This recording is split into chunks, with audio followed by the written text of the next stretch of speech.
मुसलमानों ने नहीं लूटा है जितना देश को बर्बाद करने में इन ब्राह्मणों का हाथ है। लेकिन पूछिए, हम हृदय पर हाथ रखकर कहते हैं कितने कबीरपंथी हैं। एक हमारा प्यारा बच्चा कमलेश यदि हिम्मत किया है तो ये तो और हमारे लिए गौरव की बात है। लेकिन कितने कबीरपंथी हैं, हम सब कबीरपंथी को लाजिम देना चाहते हैं। कितने कबीरपंथी हैं, मरने के बाद किसी के माता पिता मरेंगे तो पंडित जी आएंगे, बच्चे का विवाह करना है तो पंडित जी आएंगे।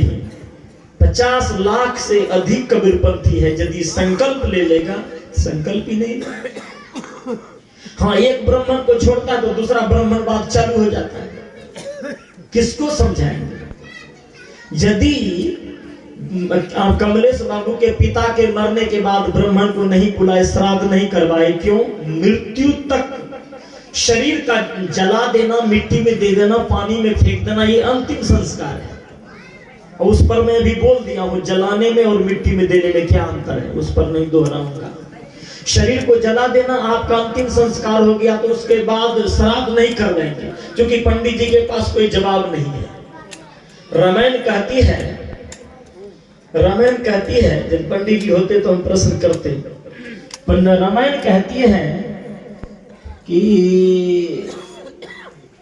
काम क्रोध मद लोभ सब नाथ नरक कर पंथ, सब परिहरि रघुवीर ही भजहु भजहि जहि संत।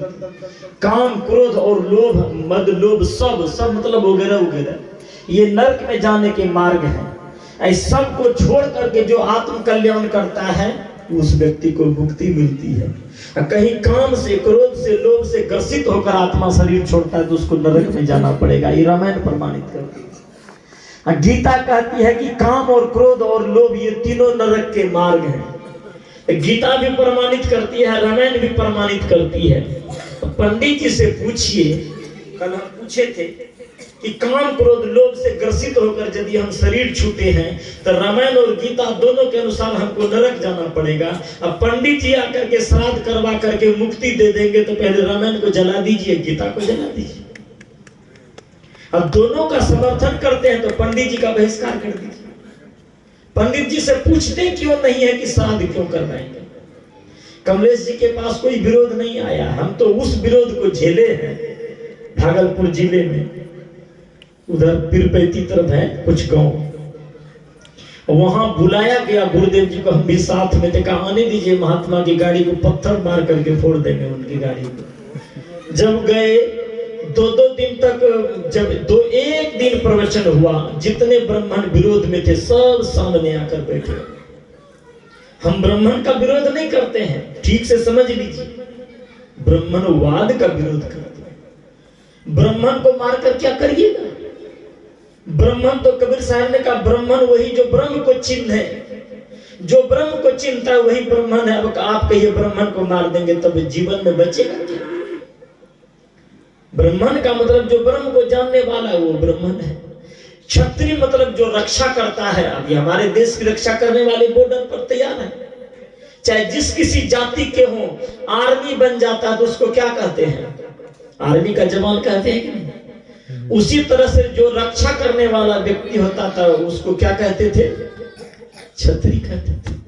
जो व्यापार बिजनेस करने वाला व्यक्ति था उसको वैश्य कहते थे। बहिष्कार करने की बात कहाँ है? हम तो ब्राह्मण का भी सम्मान करते हैं। कब? जब ब्राह्मण के अंदर ब्राह्मणत्व तो आएगा तब। गीता में दिया है ब्राह्मण का लक्षण क्या है। ब्राह्मण का ये लक्षण है कि चींटी से लेकर हाथी तक एक आत्मा का परिदर्शन करता है, उसी को ब्राह्मण कहते हैं। क्या करिएगा ब्राह्मण को मार करके?